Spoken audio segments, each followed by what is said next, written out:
My name is Harrison Wheeler, and you're listening to Technically Speaking. My next guest is Felix Lee. He joins us all the way from Singapore. He's the creator of Amazing Design People List. It was started out of the need for designers to network, given the fact that there had been mass layoffs during the beginning of the COVID-19 pandemic. It has since grown from a mere spreadsheet to a global movement of over 4,000 designers and 300 plus mentors. We'll talk about his journey and what's next for him. When I asked Felix about some of the lessons that he learned, this is what he had to say. Is that, you all have taught me one very simple, ideal is that, we are not what we have, but what we give at the end of the day, right? And that is a truth of life, and that has been something that I've learned from everyone, that I've met on ADP list is that, these people are so willing to give their time and their resources to the people that they have met. And that has been one of the most heartwarming moments out of, the entire COVID-19 situation that we're having here today.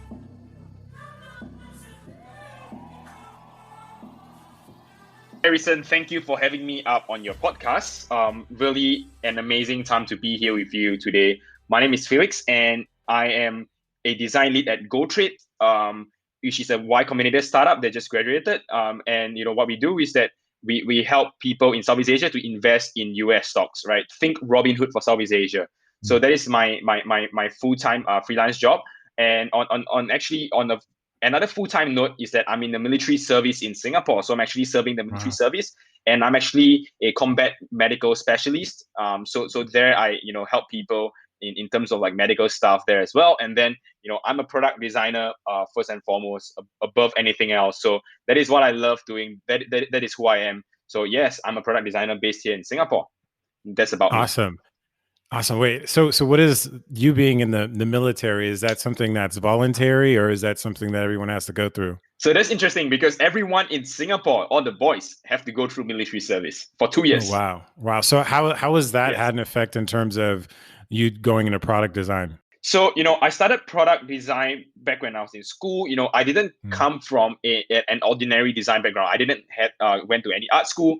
I didn't go to any boot camps. I was a very self-taught designer. And, it actually, sort of like stems from when I was in school. I was just curious about how design could, really change the way that we think about the world, solve problems and come up with innovative solutions, right? And, when I went into the military service about 2 years back, so I'm actually finishing my service really soon, this August. So I went into military service. One of the thoughts that I always have is that conflicting interest between a designer versus a military service, right? Because for a fact is that if you're a soldier, you have to be, like disciplined. You have to, stick by the rules. You have to be super, sort of like, regimental, right? And on the other hand, as a designer, you're always speaking your mind. You're always like, you have a freedom of speech. You have a freedom of mind and stuff like that. You're creative all the time, right? So there is always a conflict of interest. But one thing that I can take away from the army, for at least for the past 2 years is that, one thing that really sort of like, crosses in between is that collaboration always happens, right? So in the army, collaboration is 100% important because that is where you make sure that you have operational efficiency and stuff like that. And same thing in design, right? Collaboration is what it takes to actually build something great, right? You can't just be a solo great designer. You have to have a great team behind you. So that's something that I learned, and definitely something that I find super valuable as well as a designer in the military service. Yeah, and for a lot of designers that are transitioning in the field, a lot of the questions that I tend to get is sort of what are the things that I can do to help me get that job. So maybe tell us a little bit about how you were able to self-start your career as a designer. What were the types of things that you were doing as you were ramping up? So one of the things is that, when I started as a designer back in school, I didn't really knew what was product design. I didn't know what was user experience. All I knew was that, I wanted to create a great product for the world, right? And if that is through engineering, I'm going to do that through engineering. If that is through design, I'm going to do that through design. And it so happens that, I fell in love with design. I love design since that day. And, I didn't start out as a designer per se. I started out as a startup founder. Because I wanted to create products, for the world. And, that has always to come from a startup perspective, right? And so when I did that, it sort of unconsciously put myself in a role where I have to design a product for the world as a startup founder, right? So I didn't go up looking for a job at first. I was just building my own startup. I was just doing a lot of things within my startup, and then had a team that was supporting. So from there, I actually learned a lot. And that startup is called PackThat, a travel platform where actually allows you to plan your itinerary with your friends, right? So PackThat actually was acquired in 2018, right? So when we got acquired, that was when I actually sort of like, in a way, became like sort of like a founder, like, and then also like a designer per se. And when that happens, I actually move on to a larger company as a head of design and product, where I was transitioning from a founder to the head of design and product at a bigger company that acquired us, right? So when that happens, I went into the bigger company, and that was how I actually got my first official design job, by the way, right? It was through an acquisition, Wow. right? So I Wow. didn't really, like, in a way, apply for jobs or anything like that. So it was through my startup. It is very an unconventional way to even get your first job, I would say, right? But that has taught me a lot, because when I go into the first job, there were people that were way more senior than me. I was managing people that had way more experience than me. But I think that what I learned is that regardless of where you are, you have to be humble, and have that humility to say that you are not the best yet. Like, you will not know everything in this lifetime, and you have to keep learning, right? So that has been a value for me, since I started, right? So yeah, that was how I got my first job, right? In a way. And I would say it's a pretty unconventional way. Yeah. I think there's something interesting around when you say that you're not the best yet. Maybe give me an idea of like, what are some aspirations that you have it from yourself from a design perspective or beyond? So one of the people that I really admire is Jonathan Ive from Apple, right? He was from Apple previously, right? And he has helped Steve Jobs along the way with so many amazing products that he has designed for Apple and the world. And if we could all agree, Apple did change the world in many many ways. And for me, one of the aspiration is that if I can help to build products in a way that could help change the way that people experience a certain thing, maybe be in the financial sector, be in the travel sector and stuff like that, by using design to change the world. That would be one of my biggest ambitions. And of course, beyond design, I would say that if I were to ever start a startup again, which I would, in some time, probably a couple of years time, or once I'm ready, would be, of course, exploring how can we make this world a more sustainable place to live in. And I think that would come a lot from design, because we are designing from a user-centric point of view, from a very human-centered point of view, to say, can we then not just design for humans, but design for the environment as well, right? So to me, that would be one of the biggest ambition that I have ultimately in my career. So talking about changing the world, or at least making some impact on it, there's this website called Amazing Design People List, and you may have played a pretty big part in that. Maybe give us a little bit of a background of how that came to be. Sure. So I started the Amazing Design People List about 2.5 months back in my room, where it was just a piece of Excel sheet where I said, hey, people are getting laid off during COVID-19, and a lot of people are affected by COVID-19, not just in Singapore where I'm at, right, but around the world. So it is a global pandemic, and we all know that. So I decided to say, hey, why not let me just start by helping designers, which is my industry that I'm in, to find new jobs, right? So any designers that that lost their jobs, that are looking for a new one, could put their name up in the Excel sheet, and then recruiters could reach out to them, right? So it's really started from there. And a week later, a friend from West Africa reached out. His name is called James. He reached out to say, hey, I love your Excel sheet, but you know what? Let's make it into a website, right? So within that weekend itself, just 2 days, we actually sort of like did a mini hackathon, and turned the entire Excel sheet into a working website, which is what you see right now. But of course, that there were some iterations along the way, right? So right now, today, it has been an amazing platform so far, and we've been connecting, not just designers to jobs, but also designers to mentors, which is the biggest part of the platform today. We have over 4,000 designers on the community, and we have over Wow. 300 mentors like yourself, Harrison, on the platform that are actively helping out designers, which we are incredibly grateful for. Ever have an idea of starting a podcast? I had one for quite a while before I took the leap and started Technically Speaking. Anchor.fm made it easier than ever. If you haven't heard about Anchor, it's the easiest way to make a podcast, and it has everything you need in one place. Let me explain.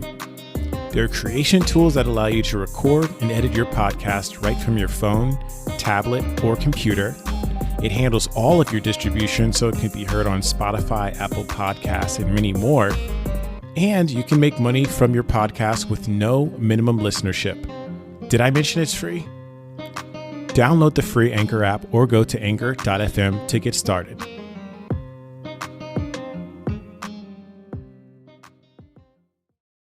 Yeah, and I've had an opportunity, like you mentioned, to mentor more than a few. And I think one of the most amazing things about the list is the fact that I've been able to connect with people all over the world. I remember my first call was with someone in Ghana. I think I had a call today with someone that was in Australia, Singapore. And so, wow. I think given just, COVID-19 and even some of the current events today, it just goes to show that, we're all in this together and we all need to reach out and help lift each other up to be able to move forward.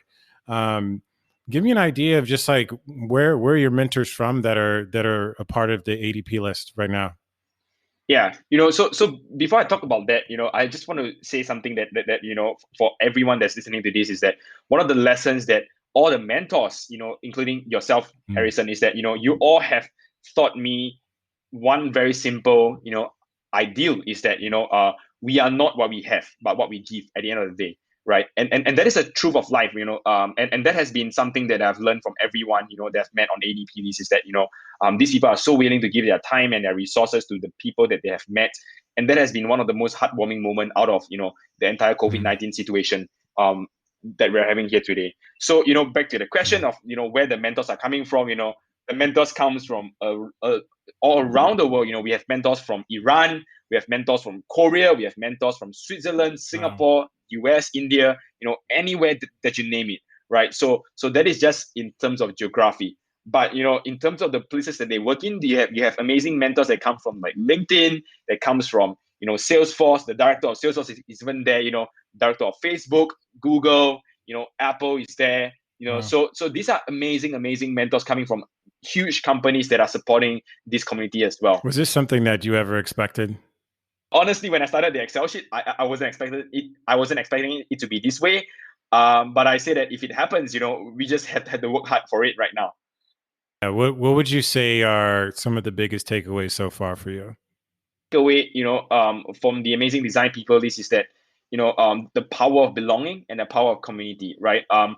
Now, to think that before the amazing design people list existed, the way that we are reaching out to mentors is maybe through like a referral or maybe through like LinkedIn. We will co-email someone or co-message someone and say, hey, could you get up a call with me, give me a portfolio review or something like that. And that has been really awkward in a lot of ways, right? And when ADP list came, what it does is that it took that 1 week long of conversation into just a couple of like a few minutes, right? In just a few minutes. And in a few minutes, you can get a call with someone from around the world, right? And that has been amazing to me. And the thing that I've learned through this process is that the power of a community and the power of belonging to a community matters, right?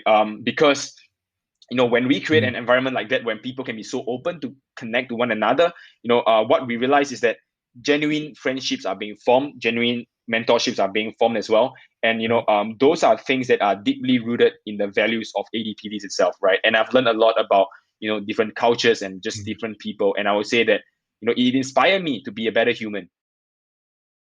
One of the things that I'm actually very excited for is that this is just the beginning, right? And a lot of folks are beginning their careers. They might be in a slight pause in that journey, but I'm excited to see where they're going to be in the next year, 2 years, 3 years. And hopefully, they can look back and say that this was a pretty big part in them helping to get to that point. Going with that project. All this, has grown from an Excel sheet to a global design community that we can all be a part of. And, moving forward, we have received a lot of positive feedback, to say, hey, Felix, James, keep this, after COVID-19, we want this, we want to be a part of the community. And my promise to the people that are listening to this is that the amazing design people list will stay. It will be always a community where all designers can belong together, all creatives can come together, share their thoughts and be part of something that I would say that is bigger than design, because it represents a humanity itself. It represents community by itself. And and I would say that moving forward, we are excited to be doing more than just jobs and mentorships. We, of course, we want to be a community that provides resources for designers to grow themselves, and all these are going to be powered by the mentors, and all these are going to be powered by fellow designers ourselves as well.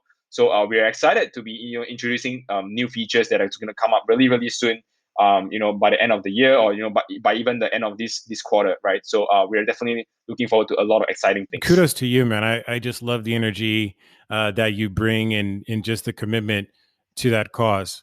What advice would you give to designers looking for work right now? First, be mentally prepared, right? Be mentally prepared to say that you are ready for a job, because everything starts from self-awareness, right? Are you self-aware that you are ready for the next job, right? Because you don't want to be jumping into any jobs to say like, okay, I need a job right now, right? So I'm just going to get anything that comes across my way. It's important to understand the kind of work that you're looking for, because a job is going to be here for a couple of years, right? And you want to be able to do your best work in anything that you're going to take up, right? So first, be ready to say that if you might have lost a job, or you're just looking for a new job, be sure to say that you have something that you want, and that you're actually mentally prepared for that, right? So that is the first advice. The second one I would say is that go to ADP list, get a mentor, to help you with your portfolios, right? And that would actually dramatically increase your chance to actually, get through a couple of interviews, because, nothing is going to guarantee you a job, right? No mentors, no job opportunity is going to guarantee you a job. But, what the ADP list community can do with you together is to help you make sure that you become a better designer, right? And I think we do this collectively really, really well, and I think, in fact, I rarely talk about people. We rarely talk about people getting jobs, even though we do that really well, right? But what we stand for is that people come together and helping one another to become better designers, right? In the community itself, right? So I would say go out there, reach out to someone, start talking to people. You might never know that you might find something that you're always looking for. Given like the current events around Black Lives Matter and the inequalities in America, what sort of role do you think ADP list plays? The Black Lives Matter movement, and just a lot of racial inequality around the world has affected me a lot. Personally, seeing like videos around the world is heartbreaking, man. But that has also inspired me and the team at ADP list to think about how we can actually use design as a force of good, and the community of designers as a force of good, to actually help the world in elevating this. So a couple of weeks back, we actually took a stand to say, we will want to support the Black community, the Black and Brown community, or people that are facing any racial inequality, right? And especially, I would like to highlight that it is the Black community, because we are not trying to say downplay that racism is not important in anywhere else of the part of the world, but the matter of the fact is that we should shine light on what matters most at this point of time, to give respect and time to the things that are actually really happening, right? And the racism in US has a long history by itself, and we do want to stand by those people and the Black people in the community that we are supporting. So we put out a statement to say that, hey, we don't tolerate, firstly, any discrimination on our platform, right? Be it from the mentors or from the designers, we don't want to tolerate any of those. So that's the first step that we're taking, right? Is to set out a very clear set of guidelines to tell people that we are a very diverse group of people coming together for this community, and that we want to ensure that no discrimination should be part of this thing that we're building, right? If you're racist or whatever, we're happy to not serve you in the community, right? Because we want people who are open and diverse, first of all. And the second thing, that we want to be doing moving forward is to partner with communities in the design field, in the design industry, that are supporting already the Black community, or even like the brown community, right? So just earlier, this morning, I was speaking to the director of design, at Google, which is Sky, and she's actually building a community of design mentors that are supporting the Black, brown community and the Latino community in specific. So she has been building that community herself, and we are actually in talks of a very interesting collaboration and partnership to bring amazing design people together with what she's building, so that we can serve people of very different diverse groups itself. So I'm very excited for that. Well, again, a lot of excitement. Your head's in the right place, man. I'm so excited to see where this project goes, where your career goes. Is there anything else that you want to leave with the listeners today? At the end of the day, there are a lot of sort of like lessons that I've learned in life. And I think one of the lessons, biggest lesson that I've learned as a startup founder and as a designer, those lessons are learned beyond technical skills, right? It isn't about the kind of like technical skills that you have. I think those lessons are things, of lessons of life, and I would love to share that with you. Is that first is that gratitude, right? Like have a lot of gratitude for the people that you meet in life when they teach you a certain lesson, be it good or bad. Those are lessons that you want to take on and be grateful for those moments, right? Like at ADP List, I mean, we have had so many moments. Even personally, I've had so many moments, and I think those are things that you want to be grateful for, right? So my parents has always taught me, count your blessings, right? Count your blessings. And I think if there's any message that is more relevant today than ever before, instead of looking out at the news of like, the crazy things that are happening, right? Look inwards and, start counting your blessings, and maybe, just think about how you can then share these blessings with the people around you, and, just spread positivity around the world, right? And I think that is one of the most important things that I think, I'll love to share with the community today here. Enjoy this episode? Be sure to hit the subscribe button on whatever podcast platform that you use. You can also subscribe to my newsletter at harrisonwheeler.com for the latest industry insights, new article posts, and announcements of future guests on the show. Once again, thanks for listening to this episode of Technically Speaking. I'm your host, Harrison Wheeler, and I'm out. Hey, I just launched the new YouTube channel for Technically Speaking. I don't have 100 subscribers yet to get that custom URL, so you'll have to search Technically Speaking in the search bar for the time being. Invite your friends, family, or the whole neighborhood while you're at it, and tell them to subscribe.